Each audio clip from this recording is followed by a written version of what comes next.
مریم نے اپنا مسئلہ میرے ساتھ شیئر کیا. مسز ساگا سے ہیں مریم، اپنے شوہر نوید اور ایک بیٹی فاطمہ کے ساتھ مسز ساگا میں رہتی ہیں اور کینیڈا آئے ہیں 3 سال پہلے اور خالی نوید کام کر رہے ہیں.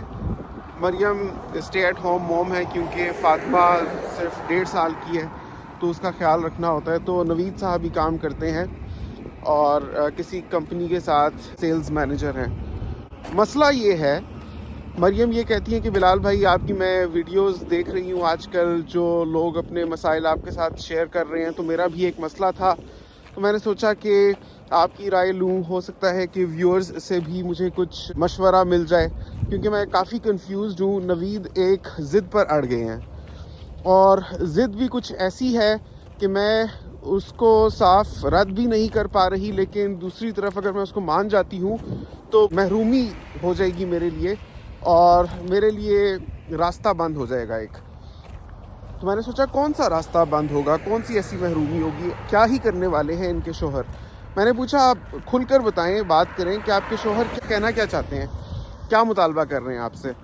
کہتی ہیں کہ شوہر بہت اچھے ہیں میرے اور بہت مذہبی بھی ہیں اور ہم لوگ کینیڈا آئے ہیں، لیکن ان کی ہمیشہ کوشش رہتی ہے کہ ہم نہ تو اپنی روٹس کو بھولیں اور نہ ہی اپنے دین سے دور ہوں. اسی لیے ان کی یہ کوشش ہوتی ہے کہ چاہے کتنا بھی مشکل ہو وقت نکال کے فاطمہ کو قرآن بھی پڑھاتے ہیں. حالانکہ فاطمہ صرف ابھی 1.5 سال کی ہے تو اس کو کلمہ یاد کرانے کی کوشش کر رہے ہیں اور اسلامی باتیں اس کو بتاتے ہیں. ان کی کوشش یہ رہتی ہے کہ بس بچی کی شروع سے ہی اسلامک اپ برنگنگ ہو. اور میں بھی صوم و صلات کی پابند ہوں تو ہمارے گھر میں اوور آل ایک اسلامی کلچر ہے. میں نے کہا یہ تو بہت اچھی بات ہے بہن، مسئلہ کیا ہے. تو کہتی ہیں کہ نوید یہ کہہ رہے ہیں کہ میں نے حج کرنا ہے. میں نے کہا مبارک ہو، آپ کے شوہر کو یہ توفیق حاصل ہوئی کہ ان کو یہ خیال آ رہا ہے کہ وہ حج کریں. اس میں تو کوئی شک ہی نہیں ہے کہ ہر صاحب استطاعت کو حج کرنا چاہیے. اگر آپ افورڈ کر سکتے ہیں اور آپ حج نہیں کرتے وہ چیز پھر صحیح نہیں ہے. تو وہ کہتی ہیں کہ مسئلہ یہ ہے کہ وہ حج کرنا چاہتے ہیں لیکن صرف خود حج کرنا چاہتے ہیں. میں نے کہا کیا مطلب خود حج کرنا چاہتے ہیں. کہتی ہیں کہ ہمارے پاس ابھی جو جمع پونجی ہے کینیڈا آ کر جو ہمارے پاس ہیں پیسے، وہ $25,000 ہیں جو مطلب سائٹ پر پڑے ہوئے ہیں. باقی تو سب گنا چنا ہوتا ہے، بالکل بھی اسپیئر نہیں کیا جا سکتا. تو یہ 25,000 ہی ہیں جو ہم یہاں پر امیگرینٹس کی طرح رہ رہے ہیں تو ہم نے سائٹ پر رکھا ہوا ہے کسی مشکل وقت کے لیے. تو نوید یہ کہتے ہیں کہ یہ جو مشکل وقت کے لیے تم نے پیسے رکھے ہوئے ہیں یہ وہی پیسے ہیں جو ابھی میں استعمال کر سکتا ہوں اور میں حج کر سکتا ہوں اور مجھے حج کر لینا چاہیے. مسئلہ یہ ہے کہ مریم کہتی ہیں کہ اگر میں ان کی یہ بات مان لیتی ہوں تو نوید تو حج کر آئیں گے کیونکہ اتنے ہی پیسے ہیں کہ اس میں ایک بندہ حج کر سکے، لیکن میں رہ جاؤں گی. اور اگر میں رہ گئی تو نوید تو کبھی بھی حج کر سکتے ہیں، لیکن ایک لڑکی کو حج کرنے کے لیے محرم کا ساتھ ہونا ضروری ہے. تو اگر نوید کو اکیلے میں جانے دیتی ہوں پھر کب ہی ہمارے پاس اتنے پیسے ہوں گے کہ نوید دوبارہ مجھے بھی لے کر جائیں گے. جیسے نوید کو حج کرنے کا شوق ہے اور ان میں وہ تڑپ ہے وہاں جانے کی اور بارگاہ الہی میں حاضری دینے کی اور رو رو کر گڑ گڑا کر اپنے گناہوں کی معافی مانگنے کی اور اللہ کی مدد مانگنے کی اور روضہ رسول محمد صلی اللہ علیہ وسلم پر جا کر حاضری دینے کی اور درود و سلام پڑھنے کی اور وہاں پر جا کر خوب عبادت کرنے کی. تو یہ ساری تڑپ میرے اندر بھی ہے، میں بھی جانا چاہتی ہوں. لیکن اگر نوید اکیلے چلے جاتے ہیں تو میرا کیا بنے گا؟ ان کے علاوہ میں کس کے ساتھ جا پاؤں گی کبھی بھی؟ میرے جو میکہ ہے اس میں بھی مجھے کوئی صورتحال نہیں لگتی کیونکہ جا رہا ہوگا کبھی تو مجھے اپنے ساتھ لے جائے گا میرا بھائی یا کوئی بھی. میرے والد صاحب بہت پہلے حج کر چکے ہیں، اب ان کے پاس نہ تو اتنی استطاعت ہے نہ ہی اتنی طاقت ہے کہ وہ دوبارہ حج کریں گے. All I can count on is نوید. تو میں کافی پریشان ہوں کہ اگر نوید کو میں جانے دیتی ہوں تو میں خود کیا کروں گی، میں خود کیسے حج کروں گی کبھی بھی. تو مسئلہ تو مجھے واقعی جینیوئن لگا. ویورز، اگر دیکھا جائے بات سوچنے کی ہے کہ ایک بندہ اگر اکیلا کر آتا ہے، اس کو لگتا ہے کہ میرے پاس اتنے پیسے ہیں کہ میں خود حج کر سکتا ہوں، تو اس سے پہلے کہ میں مر جاؤں مجھے خود حج کر لینا چاہیے. لیکن وہ بیوی جو اس کے اوپر ڈیپینڈ کر رہی ہے اس کا کیا؟ لیکن میں نے مریم سے کہا کہ اس میں کمپلیکیشنز کچھ اور بھی ہیں. یہ خالی یہی بات نہیں ہے کہ وہ آپ کو ساتھ نہیں لے کے جا رہے. دیکھنا پڑے گا کہ اگر فرض کریں آپ کے پاس اتنے پیسے ہوتے کہ آپ دونوں حج پر جا سکتے ہوتے، تو بھی کیا آپ جا سکتے تھے؟ یہ دیکھنا پڑے گا کہ چھوٹے بچوں کے ساتھ حج کیا جا سکتا ہے یا نہیں، کیونکہ آپ کی جو ایک بیٹی ہے فاطمہ، وہ صرف 1.5 سال کی ہے ابھی. تو ابھی جو پالیسی چل رہی ہے اس میں یہ ہے کہ بچہ جب تک آپ کا 12 سال کا نہیں ہے تو بچوں کو آپ ساتھ نہیں لے کے جا سکتے. تو اگر آپ بچے کو ساتھ نہیں لے کے جا سکتے تو پریزنٹ سینیریو میں تو خیر آپ کے پاس اتنے پیسے ہیں ہی نہیں. لیکن فرض کریں ابھی نہیں تو اگلے سال، اس سے اگلے سال آپ کے پاس اتنے پیسے ہو جائیں کہ 2 بندے جا سکیں، تو پھر کیا آپ جا پائیں گی؟ اس وقت آپ کیسے یہ سب مینیج کریں گی؟ اکیلی بچی کو آپ کہاں چھوڑیں گی؟ تو کہتی ہیں کہ اکیلی بچی کو تو میں کہیں بھی نہیں چھوڑ سکتی، وہ تو میرے ساتھ بہت اٹیچڈ ہے.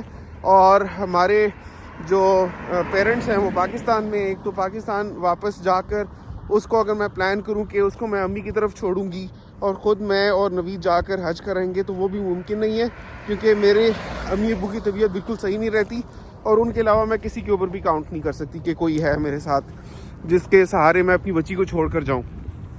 تو میں نے سوچا کہ اس طرح اگر آپ پریکٹیکلی دیکھیں تو اگر آپ ایز اے فیملی حج کرنا چاہتے ہیں، آپ چاہتی ہیں کہ سب لوگ اکٹھے جائیں، کیونکہ نوید کے علاوہ آپ کے لیے مشکل ہے کوئی بھی محرم ڈھونڈ پانا جس کے ساتھ آپ حج کرنے جا سکیں، تو پھر تو آپ کو بہت لمبا عرصہ لگ جائے گا. مطلب ایز اے فیملی اگر آپ جانا چاہتے ہیں تو ہو سکتا ہے یہ کم از کم 1 دہائی کے بعد ہو، یعنی 10 سالوں کے بعد. ابھی آپ کی ایجز کیا ہیں؟ تو کہتی ہیں کہ میں 32 ایئرز کی ہوں اور نوید 34 ایئرز کے ہیں. دیکھا جائے تو اگر 10 سال بعد بھی ان کو حج کرنے کا موقع ملتا ہے تو اس میں ایک فائدہ یہ ہوگا کہ ان کی بیٹی بھی بڑی ہو گئی ہوگی، اس کو بھی اچھی طرح سے جو مقدس مقامات ہیں ان کی زیارت نصیب ہوگی، اور وہ سینسز میں ہوتے ہوئے اور پورے ہوش و حواس کے ساتھ اس جگہ کے تقدس کو سمجھتے ہوئے وہاں پر جا سکے گی، اور وہ بھی ان کے ساتھ حج کر سکے گی. اور دوسرا یہ کہ یہ لوگ ایز اے فیملی جا سکیں گے. لیکن دیکھنے کی بات یہ ہے کہ کیا 10 سال کی کوئی گارنٹی ہے کہ یہ لوگ اتنا جی پائیں گے کہ یہ لوگ حج کر سکیں جا کر ایز اے فیملی، یا 10 سال کے بعد ان کے حالات ایسے ہوں گے کہ واقعی اس وقت بھی ان کے پاس اتنا پیسہ اسپیئر میں ہو کہ ایز اے فیملی جا سکیں گے.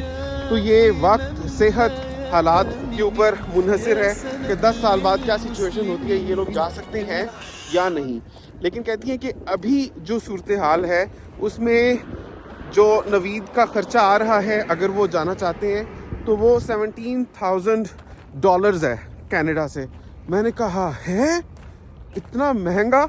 تو کہتی ہیں کہ ہاں آپ چیک کر لیں. بے شک اس کے بعد میں نے خود ریسرچ کی تو واقعی میں نے دیکھا 17,000 تو سستے سے سستا تھا. مطلب جو باقی پیکیجز تھے جو اور ٹریول ایجنٹس آفر کر رہے تھے وہ تو 18,000 سے سٹارٹ ہوتے تھے اور 25,000 تک جاتے تھے. مطلب یہ 17,000 سستے سے سستا حج پیکیج تھا جو نوید کو مل رہا تھا. اس میں وہ ایک کمرے کو 5 لوگوں کے ساتھ شیئر کرتے، اور وہی پیکیج میں ہوتا ہے ڈیلی بوفے، بیت اللہ کے قریب ہی ہوٹلز ہوتے ہیں، اور وہ پورا ایک سلسلہ ہوتا ہے. تو یہ جو $17,000 کا حج ہے، مریم بتاتی ہیں کہ یہ 11 ڈیز کا حج ہے. تو کینیڈا میں کیونکہ ان کو اپنی جاب سے بھی چھٹی لینی پڑے گی تو 2 ویکس کی پیڈ لیو ہوتی ہے ان کی کمپنی کی پالیسی کے مطابق. مطلب 2 ہفتوں کی آپ چھٹی کر سکتے ہیں، اس کے آپ کو پیسے ملتے ہیں، آپ کی کوئی تنخواہ نہیں کٹے گی. تو کینیڈا میں جو سیلری ہوتی ہے نا وہ یہاں پر سروائیول کے لیے بیک بون کی طرح امپورٹنٹ ہوتی ہے. جیسے جسم کے لیے ریڑھ کی ہڈی ضروری ہوتی ہے نا، ویسے ہی کینیڈا میں زندگی گزارنے کے لیے جاب بہت ضروری ہوتی ہے، سیلری بہت ضروری ہوتی ہے. تو یہ بہت ضروری ہوتا ہے کہ آپ اس طرح سے اپنی ویکیشن پلان کریں کہ آپ کے کم سے کم پیسے کٹیں، اور اول تو بیسٹ تو یہی ہے کہ کٹے ہی نہیں. تو وہ کہتی ہیں کہ یہ چیز ممکن ہے کیونکہ 2 ہفتے کی پیڈ لیو ہے تو نوید اس لیے پلان کر رہے تھے کہ وہ 11 دن کا حج کریں جا کر. اس کے علاوہ پھر جب بھی جیسے ضرورت پڑے گی پورے سال میں اس طرح سے لیو لے لیں گے. کبھی بیمار ہو جاتا ہے بندہ, کبھی فیملی میں سے کسی کو کہیں لے کر جانا ہوتا ہے, کبھی کیا ضرورت پڑتی ہے, کبھی کیا, تو چلو 3 دن اس کے لیے اسپیئر رکھے ہوئے ہیں. ایک اور چیز یہ ہے کہ نوید میں حج کرنے کی تڑپ واقعی بہت پہلے سے ہے. میں جب سے شادی ہوئی ہے نوید سے کبھی بھی اگر میں نے پوچھا ہے کہ آپ کی دیرینہ خواہش کیا ہے یا آپ کیا چاہتے ہیں, تو وہ کہتے ہیں کہ اللہ کرے کہ میں حج کر لوں, اللہ کرے ہم سب حج کر لیں. لیکن مسئلہ یہ ہے بلال بھائی, آپ مجھے بتائیں کہ جیسے میں آپ کو بتا چکی ہوں کہ اسپیئر میں ہمارے پاس صرف $25,000 ہی پڑے ہوئے ہیں اور ہم کوئی فائنینشلی بہت اسٹرانگ نہیں ہیں. بس ہم آ گئے ہیں کینیڈا اور نوید اپنی جاب کر رہے ہیں اور میں تو کر ہی نہیں سکتی فاطمہ کی وجہ سے. تو وہ تو پھر فاطمہ بڑی ہوگی, اس کے بعد میں لائسنسز وغیرہ لوں گی یا دیکھوں گی کس قسم کے کام کرنے کی آپشنز ہیں میرے لیے اویلیبل. اس وقت اگر میں کر سکوں تو کر سکوں. لیکن مجھے لگتا ہے کہ اگر ابھی نوید کو میں جانے دیتی ہوں تو شاید میں ساری عمر حج نہ کر پاؤں. میری ایک خالہ ہیں, وہ بھی اسی طرح سے ان کے ہسبینڈ کر رہے تھے حج, اور وہ ساری عمر پھر راہ ہی تکتی رہیں کہ کوئی اور جا رہا ہو تو اس کے ساتھ وہ بھی جا پائیں, کیونکہ ان کو کوئی محرم ہی نہیں مل رہا اور ان کے پاس اتنے پیسے نہیں تھے ان کے ہسبینڈ کے حیات ہوتے ہوئے کہ وہ لوگ دوبارہ کبھی حج کرنے جا سکتے. ہسبینڈ اب ان کے فوت ہو گئے ہوئے ہیں, تو بس وہ اپنے حج کے پیسے لے کے بیٹھی ہوئی ہیں, اور حج بھی سال بائی سال مہنگا ہوتا جا رہا ہے. ان کے پاس ٹوٹل 8 لاکھ روپے جمع ہوئے تھے, تو انہوں نے 2 سال پہلے بھی کوشش کی, 3 سال پہلے بھی کوشش کی, تو ہو نہیں پایا. تو اب تو پاکستان سے بھی اگر بندہ کرنا چاہے تو اتنا ایکسپینسو ہے حج کہ آپ کے پاس کم از کم 12 لاکھ روپے ہو تبھی آپ حج کر سکتے ہیں. پرائیویٹ حج کی میں بات کر رہا ہوں, مطلب سستے سے سستا بھی کوئی اگر پرائیویٹ حج ہوتا ہو. تو اب جو ان کی یہ ساری عمر کی جمع پونجی تھی وہ بھی انفلیشن کی وجہ سے کم پڑتی جا رہی ہے. اگر وہ حج کرنا چاہیں بھی تو وہ حج نہیں کر سکتی. تو میں سوچتی ہوں ان کا کہ جس طرح سے وہ رہ گئی تھیں, ان کے ہسبینڈ پہلے کر رہے تھے, اس طرح سے کہیں میں بھی نہ رہ جاؤں. میں بھی جانا چاہتی ہوں, میں بھی حج کرنا چاہتی ہوں. کہتی ہیں کہ نوید مجھے کہتے ہیں اگر تم مجھے جانے دیتی ہو اور میں خالی حج کر لیتا ہوں, اور بالفرض اگر تمہارے نصیب میں نہیں بھی لکھا ہوا حج کرنا, تو شاید تمہارے دل کی تڑپ ہی جانتے ہوئے اللہ تعالیٰ تمہیں حج کا ثواب دے دے اگر تمہاری وجہ سے میں حج کر پاتا ہوں. کیونکہ ہو سکتا ہے اگر ہم ابھی نہ کریں تو 12 سال بعد ہماری ایسے حالات ہی نہ ہوں کہ ہم کر سکیں. تو ابھی کم از کم اگر میں کر لیتا ہوں تو ہو سکتا ہے تم بھی اس میں برابر کی شریک ہو جاؤ ثواب میں. اللہ تعالیٰ تو مہربان ہے, قدردان ہے, غفور الرحیم ہے. ہو سکتا ہے کہ تمہاری تڑپ دیکھتے ہوئے, تمہارا جذبہ دیکھتے ہوئے گھر بیٹھے ہی تمہیں ثواب مل جائے, تو تم مجھے جانے دو. لیکن بلال بھائی حقیقت یہ ہے کہ میں خود جانا چاہتی ہوں. میں یہیں بیٹھے بیٹھے نہیں, میں اس سے کچھ کم پر نہیں گزارا کرنا چاہتی. میرے اپنے اندر بھی تڑپ ہے, میں بھی وہ پیاری جگہ جا کر دیکھنا چاہتی ہوں. دوسرا, مجھے نوید نے یہ آفر کی ہے کہ تم مجھے جانے دو اور میں تمہارے اکاؤنٹ میں $10,000 ڈال دیتا ہوں. مجھے نہیں پتا کہ وہ کیا سوچ کر یہ مجھے بول رہے ہیں, کیونکہ اگر 18,000 وہ اس پر خرچ کر دیتے ہیں تو اس کے بعد تو ہمارے پاس 10,000 ہیں بھی نہیں کہ وہ خالی میرے اکاؤنٹ میں ڈال دیں. لیکن وہ کہتے ہیں کہ $10,000 میں تمہارے اکاؤنٹ میں ڈال دیتا ہوں. یہ ایک طرح سے میری طرف سے تمہارے لیے گارنٹی ہوگی کہ میں بھلے تمہارے ساتھ جا سکا یا نہ جا سکا, اگر زندگی میں تمہیں موقع ملتا ہے, کوئی محرم ارینج ہو جاتا ہے, تو تم جا کر حج کر آنا. لیکن بلال بھائی جو فورسیبل فیوچر ہے یا جو ہمارے حالات و واقعات ہیں, مجھے نہیں لگتا کہ نوید کے علاوہ میں کبھی بھی کسی کے ساتھ بھی جا پاؤں گی. کیونکہ ایک تو ہم ہیں کینیڈا میں, اور اگر ہم پاکستان میں بھی ہوتے وہاں پر بھی میری فیملی میں سے کوئی ایسا محرم نہیں ہے جو میرے ساتھ جا سکے گا. ایک اپنے والد صاحب کے ساتھ جا سکتی تھی, لیکن ان کی بھی اب طبیعت ٹھیک نہیں رہتی, وہ چلنے پھرنے سے بھی قاصر ہیں, تو میں نہیں جا پاؤں گی. یہ 10,000 میرے کس کام کے ہوں گے؟ میرے اگر اکاؤنٹ میں پڑے رہیں گے تو ویسے ہی ڈی ویلیو ہوتے رہیں گے, اور اگر میں کہیں انویسٹ کر دیتی ہوں تو انویسٹمنٹ کا کیا بھروسہ ہوتا ہے کہ ہمیشہ اس میں پروفٹ ہی ہوگا. ہو سکتا ہے 10 انویسٹ کروں تو مجھے 7,000 بھی نہ ملے, یا 6,000 لے کر شکر کر کے اس انویسٹمنٹ میں سے نکلوں کہ یہ تو ہاتھ رہے کم از کم. تو میں بالکل بھی گزارا نہیں کرنا چاہتی اس معاملے میں. لیکن اگر نوید اکیلے جا کر آتے ہیں تو $17,000 تو